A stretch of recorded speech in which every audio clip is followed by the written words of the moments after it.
Welcome to ultimate wealth hustler. अभी पूरी दुनिया में स्टॉक मार्केट वॉलेटाइल चल रहा है। एक तरफ एआई रेवोल्यूशन आईटी सेक्टर को डिसरप्ट कर रहा है, दूसरी तरफ जियोपॉलिटिकल टेंशन और वॉर रिस्क मार्केट को दबा रहा है। इन्वेस्टर्स के दिमाग में सिर्फ एक ही सवाल है, स्टॉक मार्केट में इतनी वॉलेटिलिटी क्यों है? और सबसे बड़ा सवाल, क्या मार्केट में मेरा लगा पैसा डूब जाएगा? स्पेशली नए लोग जो 2020 के बड़ से मार्केट में आए हैं, वो फर्स्ट टाइम ऐसा मार्केट देख रहे हैं। आज की इस वीडियो में हम global economy, war situation, interest rate और इंडियन मार्केट फ्यूचर का पूरा एनालिसिस करेंगे। और अंत में मैं आपको बताऊंगा कि स्मार्ट इन्वेस्टर्स अभी क्या स्ट्रैटेजी यूज कर रहे हैं। तो वीडियो को एंड तक जरूर देखिए। ग्लोबल इकोनॉमी का हाल सबसे पहले समझते हैं कि दुनिया की इकोनॉमी अभी किस स्टेज में है। इस समय global economy slow growth phase में चल रही है। मतलब इकोनॉमी गिर नहीं रही, लेकिन तेजी से भी नहीं बढ़ रही। अमेरिका, यूरोप और कई बड़े देशों में ग्रोथ स्लो हो चुकी है, और इसका सबसे बड़ा कारण है हाई इन्फ्लेशन और हाई इंटरेस्ट रेट्स। पिछले कुछ सालों में सेंट्रल बैंक्स ने इन्फ्लेशन को कंट्रोल करने के लिए इंटरेस्ट रेट्स काफी बढ़ा दिए, जिसकी वजह से बिजनेस इन्वेस्टमेंट स्लो हो गया और स्टॉक मार्केट्स में अनसर्टेनिटी बढ़ गई। मार्केट में वॉलेटिलिटी के चार बड़े कारण। अब बात करते हैं कि आखिर स्टॉक मार्केट में इतना उतार चढ़ाव क्यों हो रहा है। Geopolitical tension. इस समय मिडिल ईस्ट में टेंशन बढ़ा हुआ है। जब भी दुनिया में वॉर या कॉन्फ्लिक्ट का डर बढ़ता है, इन्वेस्टर्स रिस्क लेने से बचते हैं, इसलिए स्टॉक मार्केट में वॉलेटिलिटी बढ़ जाती है। ऑयल प्राइसेस का डर। वॉर का सबसे बड़ा इंपैक्ट होता है ऑयल प्राइसेस पर। अगर ऑयल प्राइस बढ़ता है तो इन्फ्लेशन बढ़ता है, ट्रांसपोर्ट कॉस्ट बढ़ती है, कंपनीज का प्रॉफिट कम हो जाता है और इसका सीधा असर स्टॉक मार्केट पर पड़ता है। Interest rate policy. अब पूरा मार्केट एक चीज का इंतजार कर रहा है, इंटरेस्ट रेट कट्स। अगर सेंट्रल बैंक्स इंटरेस्ट रेट कम करना शुरू करते हैं तो मार्केट में लिक्विडिटी बढ़ेगी, और हिस्ट्री बताती है कि रेट कट साइकिल के बाद स्टॉक मार्केट में बड़ी रैली आती है। हाई वैल्यूएशंस एक और कारण है। हाई वैल्यूएशंस, इंडियन मार्केट और यूएस मार्केट दोनों ही काफी ऊंचे वैल्यूएशन पर ट्रेड कर रहे हैं। जब वैल्यूएशन ज्यादा होता है तो छोटी नेगेटिव न्यूज भी मार्केट को नीचे ला देती है। Indian stock market future. अब बात करते हैं सबसे इंपॉर्टेंट सवाल की, इंडियन स्टॉक मार्केट का फ्यूचर क्या है। एक्सपर्ट्स का मानना है कि लॉन्ग टर्म में इंडिया दुनिया की फास्टेस्ट ग्रोइंग इकोनॉमीज में रहेगा। इसके पीछे कई बड़े रीजंस हैं। इंडिया की strong DP growth, infrastructure, spending, manufacturing growth, global companies का इंडिया में इन्वेस्टमेंट। इसी वजह से लॉन्ग टर्म इन्वेस्टर्स अभी भी इंडिया मार्केट को बुलिश मानते हैं। मार्केट कब तक ठीक होगा? अब सबसे इंपॉर्टेंट सवाल, मार्केट कब स्टेबल होगा? शॉर्ट टर्म में अगले 3 से 6 महीने वॉलेटिलिटी रह सकती है, लेकिन अगर वॉर सिचुएशन कंट्रोल में रही, इन्फ्लेशन कम हुआ, इंटरेस्ट रेट कट्स शुरू हुए तो अगले 6 से 12 महीने में मार्केट स्ट्रॉन्ग रिकवरी दिखा सकता है। लॉन्ग टर्म में इंडिया मार्केट अभी भी ग्रोथ स्टोरी बना हुआ है। स्मार्ट इन्वेस्टर्स की स्ट्रैटेजी। अब बात करते हैं कि बड़े इन्वेस्टर्स अभी क्या कर रहे हैं। पहली स्ट्रैटेजी है स्टैगर्ड इन्वेस्टिंग, यानी धीरे धीरे इन्वेस्टमेंट करना। मार्केट गिरने पर स्मार्ट इन्वेस्टर्स पैनिक नहीं करते, बल्कि क्वालिटी स्टॉक्स एक्यूमुलेट करते हैं। दूसरी स्ट्रैटेजी है स्ट्रॉन्ग सेक्टर्स पर फोकस करना, जैसे banking, health care, infrastructure, energy. और तीसरी स्ट्रैटेजी है हाइप स्टॉक से दूर रहना। तो दोस्तों, करंट सिचुएशन में मार्केट में वॉलेटिलिटी जरूर है, लेकिन लॉन्ग टर्म ग्रोथ स्टोरी अभी भी स्ट्रांग है। हिस्ट्री हमें बताती है कि हर क्राइसिस के बाद मार्केट ने नई हाइज बनाई है। इसीलिए स्मार्ट इन्वेस्टर वही है जो पैनिक नहीं करता, बल्कि सही अपॉर्चुनिटी का इंतजार करता है।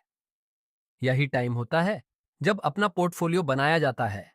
ऐसा मौका बरबर नहीं आता है। वॉरेन बफे का फेमस कोट है, जब सब लोग दरनेल एज तो लालची बन जाओ, मौका तलाशो, अच्छी कंपनी तलाशो। और जब सब लोग लालची बन जाए तो दारो अपने स्टॉक को सेल करने, प्रॉफिट बुक करने के बारे में सोचो। आज की इस वीडियो में मैं आपको बताऊंगा 5 ऐसी स्ट्रॉन्ग कंपनीज जिनका बिजनेस मजबूत है, रेवेन्यू डाइवर्सिफाइड है, फंडामेंटल्स स्ट्रॉन्ग हैं और लॉन्ग टर्म ग्रोथ पोटेंशियल भी बहुत अच्छा है। हम हर कंपनी का एनालिसिस करेंगे। कंपनी का बिजनेस, कितना रेवेन्यू किस सेगमेंट से आता है, कितना रेवेन्यू किस कंट्री से आता है और इंपॉर्टेंट फंडामेंटल रेशियोज। तो वीडियो को एंड तक जरूर देखिए। एक हिंदुस्तान एरोनॉटिक्स लिमिटेड सबसे पहली कंपनी है, हिंदुस्तान एरोनॉटिक्स लिमिटेड, जिसे शॉर्ट में HAL कहा जाता है। ये इंडिया की लार्जेस्ट डिफेंस एरोस्पेस कंपनी है। ये company fighter aircraft, helicopters, engines और डिफेंस इक्विपमेंट बनाती है।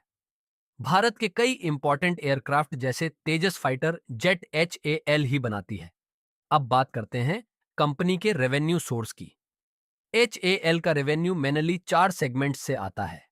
लगभग 45% रेवेन्यू एयरक्राफ्ट मैन्युफैक्चरिंग से आता है, करीब 25% रेवेन्यू हेलीकॉप्टर से आता है, 20% रेवेन्यू मेंटेनेंस और रिपेयर सर्विसेज से आता है और लगभग 10% रेवेन्यू इंजन्स और स्पेयर पार्ट्स से आता है। अगर कंट्री वाइज रेवेन्यू देखें तो लगभग 92% रेवेन्यू इंडिया से आता है, करीब 5% एशिया और अफ्रीका एक्सपोर्ट से आता है और लगभग 3% अदर कंट्रीज से आता है। अब बात करते हैं फंडामेंटल्स की। HL का मार्केट कैप लगभग 2.5 लाख करोड़ रुपए है। कंपनी का पीई रेशियो लगभग 28 है, जबकि डिफेंस इंडस्ट्री का पीई लगभग 35 है। ROE लगभग 28% है और ROS लगभग 32% है। सबसे अच्छी बात यह है कि कंपनी लगभग डेट फ्री है। प्रॉफिट मार्जिन लगभग 25% है। पिछले 3 साल में सेल्स ग्रोथ लगभग 18% रही है और प्रॉफिट ग्रोथ लगभग 25% रही है। वॉर टेंशन के समय डिफेंस कंपनीज को सबसे ज्यादा बेनिफिट मिलता है, इसलिए HL लॉन्ग टर्म इन्वेस्टर्स के लिए स्ट्रॉन्ग कैंडिडेट माना जाता है। दो लार्सन और टूब्रो अब दूसरी कंपनी है, लार्सन और टूब्रो, जिसे LNT भी कहा जाता है। ये इंडिया की सबसे बड़ी इंजीनियरिंग और इंफ्रास्ट्रक्चर कंपनी है। ये company infrastructure projects, energy projects, defence engineering और टेक्नोलॉजी सर्विसेज में काम करती है। अब देखते हैं रेवेन्यू सोर्सेज। L&T का लगभग 45% रेवेन्यू इंफ्रास्ट्रक्चर प्रोजेक्ट से आता है, करीब 20% रेवेन्यू एनर्जी प्रोजेक्ट से आता है, लगभग 15% रेवेन्यू IT सर्विसेज से आता है, करीब 10% रेवेन्यू डिफेंस इंजीनियरिंग से आता है और बाकी लगभग 10% रेवेन्यू फाइनेंशियल सर्विसेज से आता है। अगर कंट्री वाइज रेवेन्यू देखें, लगभग 60% रेवेन्यू इंडिया से आता है, करीब 25% रेवेन्यू मिडिल ईस्ट प्रोजेक्ट से आता है, लगभग 8% यूरोप और अमेरिका से आता है और लगभग 7% एशिया और अन्य देशों से आता है। अब फंडामेंटल्स देखते हैं। L&T का मार्केट कैप लगभग 5 लाख करोड़ रुपए है। कंपनी का पीई रेशियो लगभग 35 है और इंडस्ट्री पीई लगभग 40 है।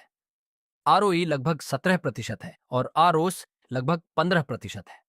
डेट टू इक्विटी रेशियो लगभग 0.9 है। पिछले 3 साल में सेल्स ग्रोथ लगभग 15% रही है और प्रॉफिट ग्रोथ लगभग 18% रही है। इंफ्रास्ट्रक्चर स्पेंडिंग बढ़ने से L&T को फ्यूचर में बड़ा बेनिफिट मिल सकता है। 3 HDFC बैंक तीसरी कंपनी है। HDFC बैंक ये इंडिया की लार्जेस्ट प्राइवेट सेक्टर बैंक है। HDFC बैंक का business mainly retail banking, corporate banking, loans और डिजिटल बैंकिंग में है। अब रेवेन्यू सोर्सेज देखते हैं। लगभग 55% रेवेन्यू रिटेल लोन से आता है, करीब 20% कॉर्पोरेट बैंकिंग से आता है, लगभग 15% रेवेन्यू क्रेडिट कार्ड्स और पेमेंट्स से आता है और करीब 10% ट्रेजरी ऑपरेशन से आता है। कंट्री वाइज रेवेन्यू देखें तो लगभग 95% रेवेन्यू इंडिया से आता है, करीब 3% UAE और सिंगापुर ब्रांचेस से आता है और लगभग 2% अन्य इंटरनेशनल ऑपरेशन से आता है। अब फंडामेंटल्स देखते हैं। HDFC बैंक का मार्केट कैप लगभग 13 लाख करोड़ रुपए है। पीई रेशियो लगभग 20 है, जो इंडस्ट्री एवरेज के आसपास है। ROE लगभग 18% है और ROC लगभग 20% है। पिछले 3 साल में प्रॉफिट ग्रोथ लगभग 18% रही है। बैंकिंग सेक्टर इकोनॉमी ग्रोथ के साथ ग्रो करता है, इसीलिए लॉन्ग टर्म में यह स्ट्रॉन्ग सेक्टर माना जाता है। 4 रिलायंस इंडस्ट्रीज चौथी कंपनी है। रिलायंस इंडस्ट्रीज ये इंडिया की लार्जेस्ट कंपनी है, जिसका बिजनेस मल्टीपल सेक्टर्स में फैला हुआ है। रिलायंस का बिजनेस मेनली 4 सेगमेंट्स में है। ऑयल रिफाइनिंग, पेट्रोकेमिकल्स, टेलीकॉम यानी जियो और रिटेल बिजनेस। अब रेवेन्यू कंट्रीब्यूशन देखें। लगभग 55% रेवेन्यू ऑयल और पेट्रोकेमिकल बिजनेस से आता है। करीब 25% रेवेन्यू रिटेल बिजनेस से आता है। लगभग 15% रेवेन्यू टेलीकॉम यानी जियो से आता है और बाकी लगभग 5% रेवेन्यू न्यू एनर्जी प्रोजेक्ट्स से आता है। कंट्री वाइज रेवेन्यू देखें, लगभग 65% रेवेन्यू इंडिया से आता है, करीब 15% एशिया से आता है, लगभग 10% यूरोप से आता है और लगभग 10% यूएसए और अन्य देशों से आता है। अब फंडामेंटल्स। रिलायंस का मार्केट कैप लगभग 19 लाख करोड़ रुपए है। पीई रेशियो लगभग 24 है। आरओआई लगभग 18% है और आरओसीई लगभग 16% है। डेट टू इक्विटी लगभग 0.4 है। फ्यूचर में रिलायंस का ग्रीन एनर्जी और एआई इकोसिस्टम ग्रोथ ड्राइवर बन सकता है। 5 आईटीसी लिमिटेड। पांचवी कंपनी है आईटीसी लिमिटेड। आईटीसी एक स्ट्रॉन्ग एफएमसीजी और कंज्यूमर कंपनी है। कंपनी का बिजनेस कई सेगमेंट्स में फैला हुआ है। अब रेवेन्यू सोर्सेज देखें, लगभग 40% रेवेन्यू सिगरेट बिजनेस से आता है, करीब 30% रेवेन्यू एफएमसीजी फूड प्रोडक्ट्स से आता है, लगभग 12% पेपर बोर्ड और पैकेजिंग से आता है, करीब 10% एग्रीकल्चर एक्सपोर्ट बिजनेस से आता है और लगभग 8% होटल्स बिजनेस से आता है। कंट्री वाइज रेवेन्यू देखें, लगभग 85% रेवेन्यू इंडिया से आता है, करीब 7% एशिया से आता है, लगभग 5% यूरोप से आता है और लगभग 3% यूएसए और अदर मार्केट से आता है। अब फंडामेंटल्स। आईटीसी का मार्केट कैप लगभग 6 लाख करोड़ रुपए है। पीई रेशियो लगभग 30 है, जो एफएमसीजी सेक्टर के हिसाब से रीजनेबल है। आरओई लगभग 28% है और आरओसीई लगभग 35% है। सबसे खास बात यह है कि कंपनी डेट फ्री है। प्रॉफिट मार्जिन लगभग 30% है। इसलिए मार्केट क्रैश में एफएमसीजी कंपनीज डिफेंसिव इन्वेस्टमेंट मानी जाती है। तो दोस्तों, अगर मार्केट में वॉलेटिलिटी है, वॉर टेंशन है और ग्लोबल अनसर्टेनिटी है, तो स्मार्ट इन्वेस्टर्स ऐसी कंपनीज चुनते हैं जिनका बिजनेस स्ट्रांग हो, रेवेन्यू डाइवर्सिफाइड हो और फंडामेंटल्स सॉलिड हो। इस वीडियो में हमने 5 ऐसी कंपनीज देखी: हिंदुस्तान एरोनॉटिक्स लिमिटेड लार्सन और Toubro HDFC Bank Reliance Industries और ITC Limited. Long term investment में पेशेंस सबसे इंपॉर्टेंट फैक्टर होता है।